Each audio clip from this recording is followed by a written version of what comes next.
মাংস কীভাবে রান্না করছি আমি দেখিয়ে দিচ্ছি। হ্যালো বন্ধুরা, আজকে আমি খাসি মাংস কীভাবে রান্না করছি দেখিয়ে দিচ্ছি। তো এই যে খাসি মাংসগুলো দিয়ে দিচ্ছি, সুন্দর করে আমি ধুয়ে নিয়েছি। এই যে খাসির মাংসটা দিয়ে দিলাম। এখন আমি এই যে আদা রসুন বাটা আর কাঁচামরিচ বাটা দিয়ে দিয়েছি। আদা রসুন কাঁচামরিচ বাটা একসাথে করে বেটে নিয়েছি, দিয়ে দিয়েছি। এখন আমি এই যে পেঁয়াজ কুচি দিয়ে দিয়েছি। এই যে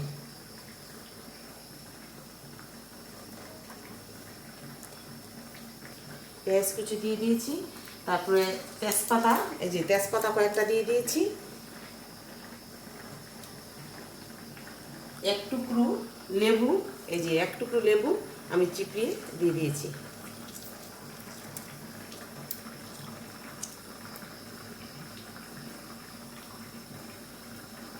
আমি এই যে সয়াবিন তেল দিয়ে দিয়েছি, পরিমাণ মতো তেলও দিয়ে দিয়েছি।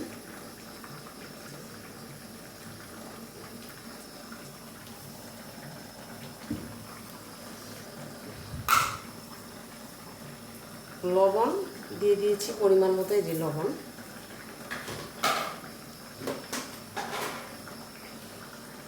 ধনিয়া জিরার গুঁড়ো এই যে দিয়ে দিয়েছি পরিমাণ মতো।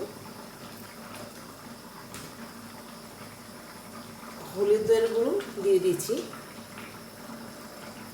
আমি শুকনো মরিচের গুঁড়ো দিব না, কারণ কাঁচামরিচ বেটে দিয়েছি।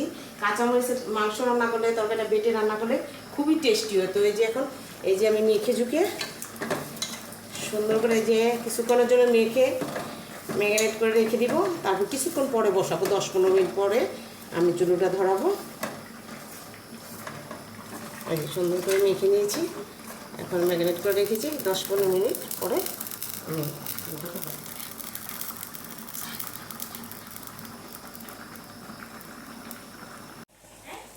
হ্যালো বন্ধুরা, এখন 10-15 মিনিট হয়ে গিয়েছে, আমি ম্যারিনেট করে রেখেছি। এখন এই যে আমি চুলা ধরিয়ে দিলাম, এই যে দেখুন ধরিয়ে দিয়েছে। এখন ভালো করে কষিয়ে তারপর পরিমাণ মতো জল দিয়ে দিব। ধন্যবাদ। হ্যালো বন্ধুরা, এখন কষানো হয়ে গিয়েছে। এই যে আমি ঢাকনি উঠিয়েছি, এই যে দেখুন কষানো হয়ে গিয়েছে। তো এখন পরিমাণ মতো আমি জল দিয়ে দিব।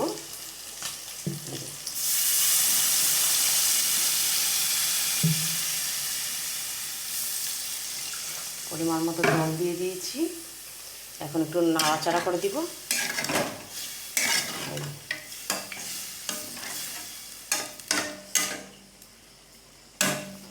যে ঢাকনি দিয়ে আবার ঢেকে দিচ্ছি। এই যে